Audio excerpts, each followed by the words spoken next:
Back news Pakistan పరువు అంతర్జాతీయ స్థాయిలో పోయింది. కుల్భూషణ్ ఊరిపై ఇంటర్నేషనల్ కోర్టు స్టే విధించింది. తమ ఆదేశాలు ధిక్కరిస్తే బ్యాన్ విధిస్తామని పాక్ని ఘాటుగా హెచ్చరించింది ఐసీజే. భారత్ వాదనల్ని గట్టిగా వినిపించిన లాయర్ హరీష్ సాల్వేను ప్రధాని మోదీతో పాటు దేశ ప్రజలు అభినందిస్తున్నారు. అంతర్జాతీయ న్యాయస్థానంలో పాకిస్తాన్ చిత్తుగా ఓడింది. కుల్భూషణ్ కేసులో భారత్ గెలిచింది. ఇండియా వాదనలను ఐసీజే పూర్తిగా సమర్థించింది. కుల్భూషణ్ గూఢచారి కాదని పాకిస్తాన్కు ఐసీజే షాక్ ఇచ్చింది. ఈ కేసులో తుది తీర్పు వెల్లడించే వరకు కుల్భూషణ్ను ఉరి తీయరాదని పాకిస్తాన్కు న్యాయస్థానం ఆదేశాలు జారీ చేసింది. ఈ కేసు తమ పరిధిలోకి రాదన్న పాకిస్తాన్ వాదనను న్యాయస్థానం తోసిపుచ్చింది. కుల్భూషణ్ జాదవ్ను కలిసేందుకు భారత దౌత్యాధికారులకు అనుమతి ఇవ్వాలని కోర్టు ఆదేశించింది. 11 జడ్జీల బెంచ్ ఈ కీలక తీర్పును వెల్లడించడంతో కుల్భూషణ్ కుటుంబ సభ్యులు, బంధువులు ఊపిరి పీల్చుకున్నారు. ICJ chief justice Ronny Abraham ఈ తీర్పును వెల్లడించారు. వియన్నా ఒప్పందాన్ని గౌరవించాలని పాకిస్తాన్కు అంతర్జాతీయ న్యాయస్థానం సూచించింది. The court first unanimously indicates the following provisional measures. Pakistan shall take all measures at its disposal to ensure that Mr. Jadav is not executed pending the final decision in these proceedings, and shall inform the court of all the measures taken in implementation of the present order. 2. Unanimously decides that until the court has given its final decision, it shall remain seized of the matters which form the subject matter of this order. ఈ కేసుపై ప్రతిరోజు విచారణ కొనసాగుతుందని judge తెలిపారు. కుల్భూషణ్ను arrest చేసిన పద్ధతులపై వివాదం ఉందని కోర్టు ఘాటుగా వ్యాఖ్యానించింది. పాకిస్తాన్కు ఈ కేసులో కోలుకోలేని ఎదురుదెబ్బ తగిలింది. ఈ కేసుకు సంబంధించి ప్రతిరోజు తమకు వివరాలు వెల్లడించాలని పాకిస్తాన్ ప్రభుత్వాన్ని ఆదేశించింది. కుల్భూషణ్కు పాకిస్తాన్ నుంచి ప్రాణహాని ఉందన్న విషయాన్ని న్యాయస్థానం అంగీకరించింది. అందుకే ఎట్టి పరిస్థితుల్లో కూడా ఉరి తీయరాదని పాకిస్తాన్కు ఆదేశాలు జారీ చేసింది.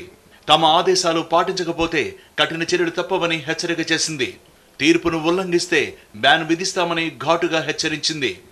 భారత్ తరపున ఈ కేసులో బలమైన వాదనలు వినిపించిన హరీష్ సాల్వేకు అభినందనలు వెల్లువెత్తాయి. ప్రధాని మోదీతో పాటు దేశ ప్రజలు సాల్వేను అభినందించారు. ఇది దేశ ప్రజల విజయమన్నారు హరీష్ సాల్వే. ఐసీజే తీరుపై భారత్ హర్షం వ్యక్తం చేసింది. కోట్లాది మంది భారతీయులకు ఈ తీర్పు ఊరటనిచ్చిందన్నారు విదేశాంగ శాఖ మంత్రి సుష్మా స్వరాజ్. పాకిస్తాన్ అబద్ధాలను అంతర్జాతీయ న్యాయస్థానం తిరస్కరించడం ఆనందంగా ఉందన్నారు. లాయర్ హరీష్ సాల్వేకు ఆమె కృతజ్ఞతలు తెలిపారు.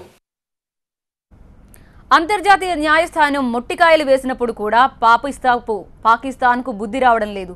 కుల్భూషణ్ కేసులో ఐసీజే తీర్పును అంగీకరించడం లేదని చెప్తోంది. మరిన్ని సాక్ష్యాలు కోర్టుకిచ్చి దోషిగా నిరూపిస్తామని ప్రగల్భాలు పలుకుతోంది. పాక్ ఎన్ని కుటిల యత్నాలు చేసినా భంగపాటు తప్పదని భారత్లో సంబరాలు జరుగుతున్నాయి. హేగ్లోని అంతర్జాతీయ న్యాయస్థానాల్లో పాకిస్తాన్కు పదే పదే భంగపాటు అయినప్పటికీ దాయాదికి బుద్ధి రావడం లేదు. మళ్లీ కుల్భూషణ్ కేసులో పాతపాటే పాడుతున్నారు. కుల్భూషణ్ కేసు అంతర్జాతీయ కోర్టు పరిధిలోకి రాదని పాక్ వాదిస్తోంది. కుల్భూషణ్ కేసులో కోర్టు తాత్కాలిక తీర్పును మాత్రమే వెల్లడించిందని, మరోసారి గట్టి సాక్ష్యాలు కోర్టుకిస్తామని పాక్ విదేశాంగ శాఖ తెలిపింది. కుల్భూషణ్ రా ఏజెంట్ అనడానికి, ఉగ్రవాది అనడానికి తగిన సాక్ష్యాలు ఉన్నాయని చెబుతోంది. Pakistan has entered a revised declaration under Article 36(2). అంతర్జాతీయ న్యాయస్థానం పరిధిలోకి కుల్భూషణ్ కేసు రాదు. మేము కోర్టు తీర్పును అంగీకరించడం లేదు. భారత్ ఎందుకు ఐసీజేను ఆశ్రయించిందో అర్థం కావడం లేదు. మా దేశ సమగ్రతకు సంబంధించిన కేసు. కుల్భూషణ్ ఉగ్రవాది అనడానికి మా దగ్గర అన్ని ఆధారాలు ఉన్నాయి. మరిన్ని సాక్ష్యాలు కోర్టుకు సమర్పిస్తాం. After inter-agency consultations within the government. Pakistan కుల్భూషణ్కు హాని తలపెట్టే ప్రమాదం ఉందని భారత్తో పాటు ఇంటర్నేషనల్ కోర్టు కూడా ఆందోళన వ్యక్తం చేసింది. ఈ కేసును ప్రతిరోజు పర్యవేక్షిస్తామని కోర్టు పాక్ను హెచ్చరించింది. అంతర్జాతీయ కోర్టు తీర్పుకు పాక్ కట్టుబడి ఉండాల్సిందేనని భారత్ స్పష్టం చేసింది. వియన్నా ఒప్పందానికి అనుగుణంగా కుల్భూషణ్ను కలిసేందుకు అవకాశం ఇవ్వాలని విదేశాంగ శాఖ డిమాండ్ చేసింది. I think the concerned authorities in Pakistan, I hope that they have heard what the honorable Pak అధికారులు కోర్టు తీర్పును విని ఉంటారని ఆశిస్తున్నా. కోర్టు తీర్పు అంతర్జాతీయంగా వర్తిస్తుందని న్యాయస్థానం స్పష్టంగా పేర్కొంది. అందుకే కోర్టు తీర్పు అమలవుతుందని ఆశిస్తున్నాం. He said very clearly that this order creates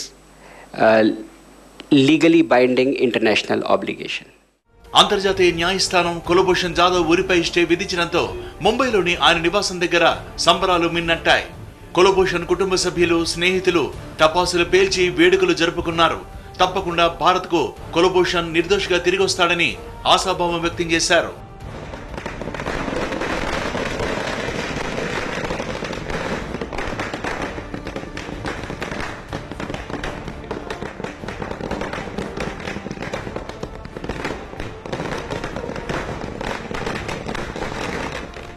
ఈ కేసులో బలమైన వాదనలు వినిపించిన లాయర్ హరీష్ సాల్వేకు కుటుంబ సభ్యులు ధన్యవాదాలు తెలిపారు. స్వీట్లు పంచుకుని వేడుకలు చేసుకున్నారు.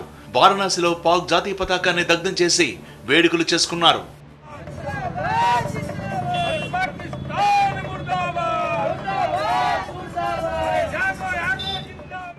కులభూషణ్ కేసులో భారత్, పాకిస్తాన్ మధ్య వాడివేడి వాదనలు జరిగాయి. భారత్ తరపున న్యాయవాది హరీష్ సాల్వే గట్టిగా వాదించారు. అంతర్జాతీయ కోర్టు తీర్పు కంటే ముందే పాకిస్తాన్ జాదవ్ను ఉరితీస్తుందేమోనన్న అనుమానాన్ని వ్యక్తం చేశారు. కులభూషణ్పై పాకిస్తాన్ చేసిన ఆరోపణల్లో వాస్తవం లేదని తేల్చి చెప్పారు. అటు న్యాయమూర్తి కూడా జాదవ్ నేరం చేసినట్టు ఒప్పుకున్న వీడియోను తిరస్కరించి పాకిస్తాన్కు షాక్ ఇచ్చారు.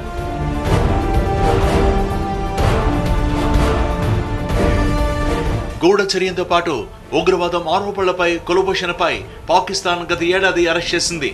పాక్ మిలిటరీ కోర్టు ఉరిశిక్ష విధించింది. మిలిటరీ కోర్టు తీర్పును తీవ్రంగా వ్యతిరేకించింది భారత్. పాక్ చెబుతున్నవన్నీ అవాస్తవాలని వాదించింది భారత్.